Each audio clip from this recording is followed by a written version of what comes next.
Welcome to this cherry red lingerie shoot where I'm using continuous studio lighting with an optical snoot to create something really dramatic. Throughout this video, you'll see the straight out of camera photos on screen the whole time, so you can see exactly what each setup is producing in real time. So to start with, I'm using two 300 watt newer lights, bare, no modifier at all, just to give me a clean bright light that will flood the scene. Then I've got an optical snoot shaping a focused beam of light onto the floor. It's not doing much, but I like the additional shadow that it's casting.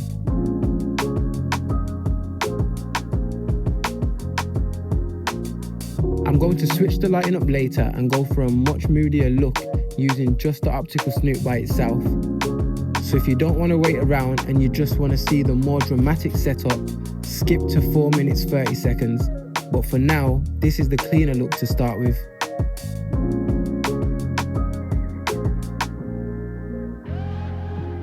This is where I start thinking about how to push the look a bit further, strip things back, make it more intentional and more focused.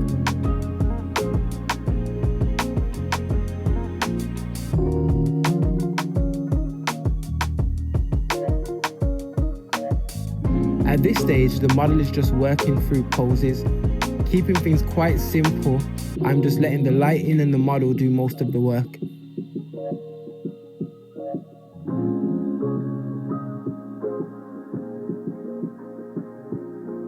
Because the light is just flooding the scene, I don't need to overcomplicate anything.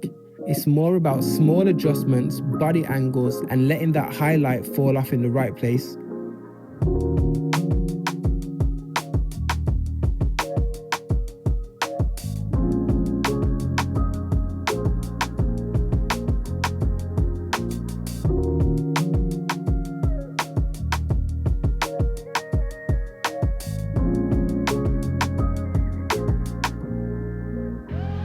About halfway through this look, she moves down onto the floor. I actually forgot to lower my camera for this part, so she dropped slightly out of frame, but this is where the images on screen really matter, because you can see exactly what we're capturing straight out of camera.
Alright, now we're going to switch it up.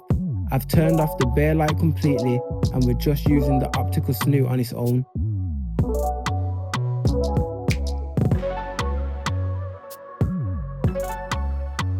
Without any gobo in it, the optical snoot gives a circular shape. This look is a lot more controlled and a lot more dramatic. Everything outside of that beam of light just falls into shadow, so your eyes are focused exactly where I want it.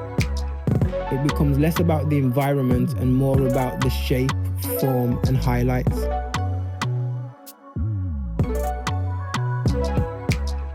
With this setup, posing matters even more. Small movements completely change how the light hits, so I'm paying a lot more attention to angles, posture, and where that light is landing across her body.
So the main difference between the two looks is one is more balanced, using a bare bulb with a snoot to keep detail, and the other is stripped right back, using just the optical snoot for something way more moody and focused.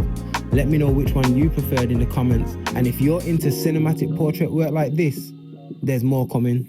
Stay tuned.